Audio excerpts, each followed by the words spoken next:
Thank you so much. Manassas, you are very kind to welcome us like this. This is a terrific welcome and a pretty clear indication that come November 6th, Virginia is going to vote for Romney Ryan. We're going to take back the White House.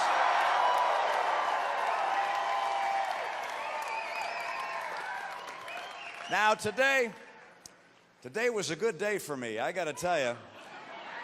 It was also a good day for America. We've taken the next step to restoring America's promise with Paul Ryan as our nominee for Vice President.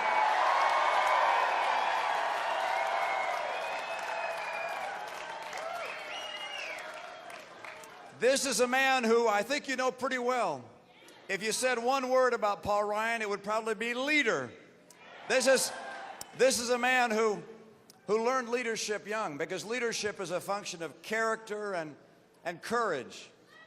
As a young man, a high schooler, his dad died, and he was forced to grow up quickly. He and his family came together and instilled in him were the kind of hard-working ethics that are associated with the Midwest of America. He carries those things in his heart. He's worked in Washington over the past 14 years, but you know what? In his heart is still Janesville, Wisconsin. Small-town America still defines a great man like Paul Ryan.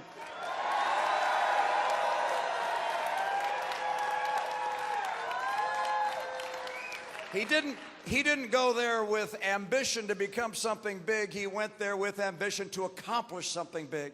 And he's taken our party, and with his intellectual leadership has helped make sure that we focus on values, that we fight for things we believe in.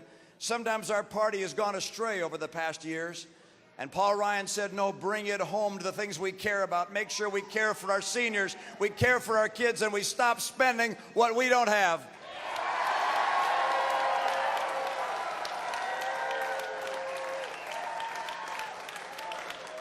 And you know, Washington is a place where a lot of people get by just throwing stones at one another.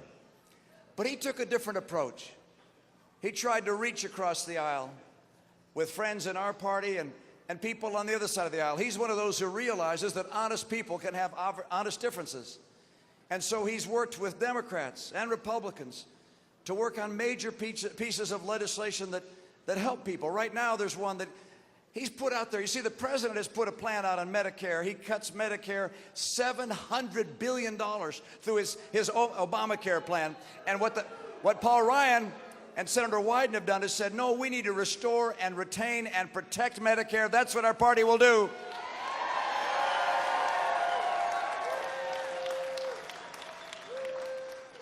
And this comes at a critical time. As you know, as Paul just said to you, this is a critical time for America. You know that. When you have a country as prosperous as ours, but 23 million people are out of work, or stopped looking for work, or underemployed, you know something's wrong.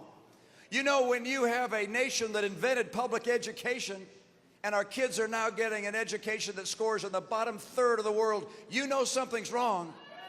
When you know a nation as prosperous as ours has put together $16 trillion of debt, passing on our burdens of our generation to the next generation, it's not just wrong, it's immoral for us to put on those obligations to our kids.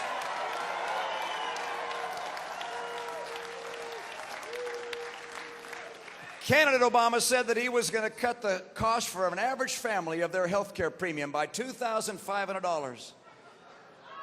Has your premium gone down? Anybody here seen their premiums go down?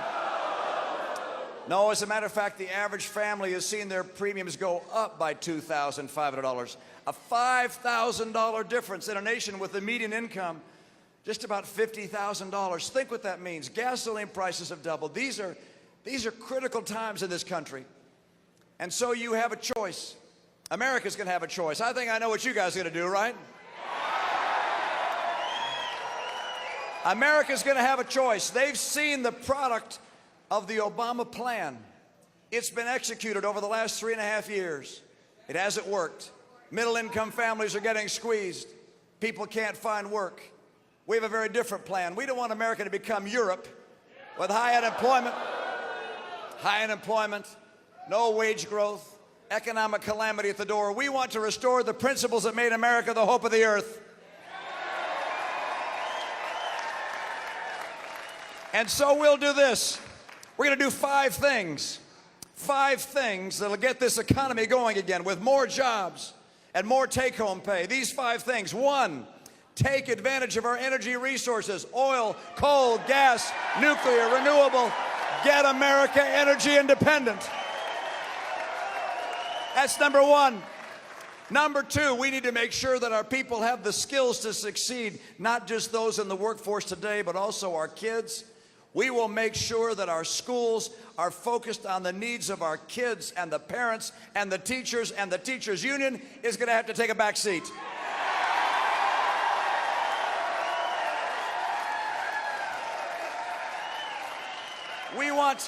We want trade. That's number 3, trade that works for America. We want to open up new markets for our goods, particularly in Latin America. But when people cheat in trade like China's cheated, we're going to hold them accountable. That's it, and call them on the carpet. We're going to stop unfair trade.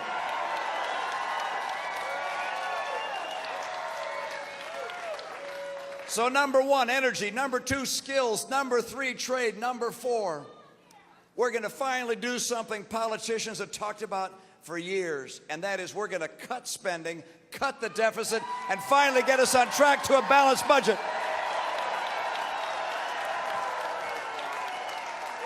And one more. We're going to champion small business. We're going to help small business.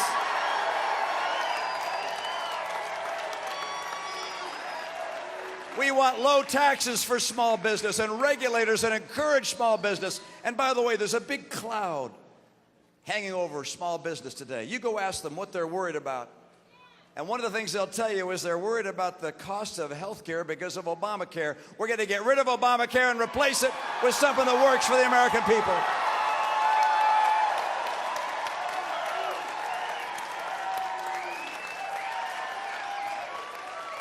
The other day, here in Virginia, the president said something I just couldn't believe.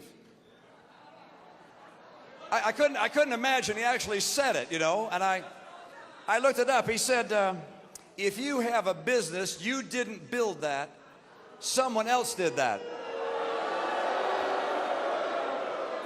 I guess he thinks that government somehow should take responsibility for all the achievements of people in this country. I have a very different view. I believe America was founded on a principle of individuals pursuing happiness as they choose, achieving and reaching for accomplishment and excellence. So when a young person makes the honor roll, I know it took a school bus to get them to school, but I don't give the bus driver credit for the honor roll.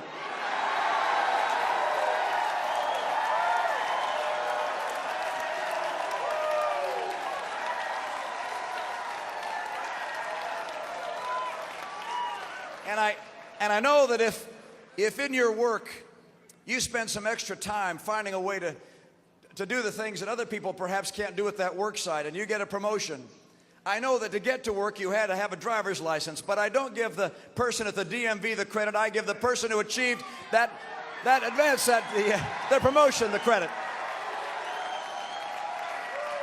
Now the president says that we're taking him out of context with that quote. Yeah, go back and take a look at the whole speech. If you want to get a full dose of what the president believes, you watch that whole speech. He says in there, if you're successful and you think it's because you're smart, why, lots of people are smart. And if you think it's because you're working hard, it's because, well, there are a lot of people that are working hard. I wonder where he was going with this argument.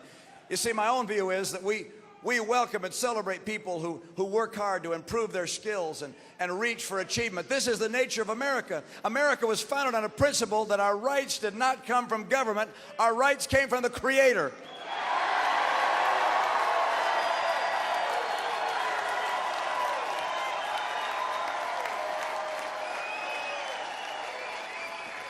And among those rights were life and liberty and the pursuit of happiness. In this country, we're free to pursue happiness as we choose. And people striving and achieving are what make America the powerhouse that it is. This is the nature of America. The president's changing it into something which is government-dominated, government-centric. It will not work in America. It will not work anywhere. What works here, what works around the world, is free people pursuing their dreams. We want those dreamers here. We can accomplish our dreams.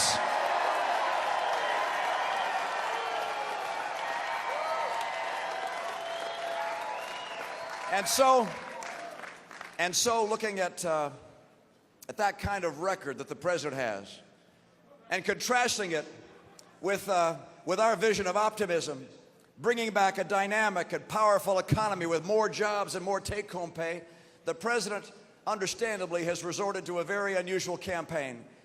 And that is, in some respects, I think he disrespects the office by taking the campaign down to the very lowest point I can recall in my lifetime. We're going to have a very different view. The next Vice President of the United States and I are going to lay out a vision for America of hope and opportunity and progress and achievement and individual accomplishment. We're going to stand for America, and we're going to win.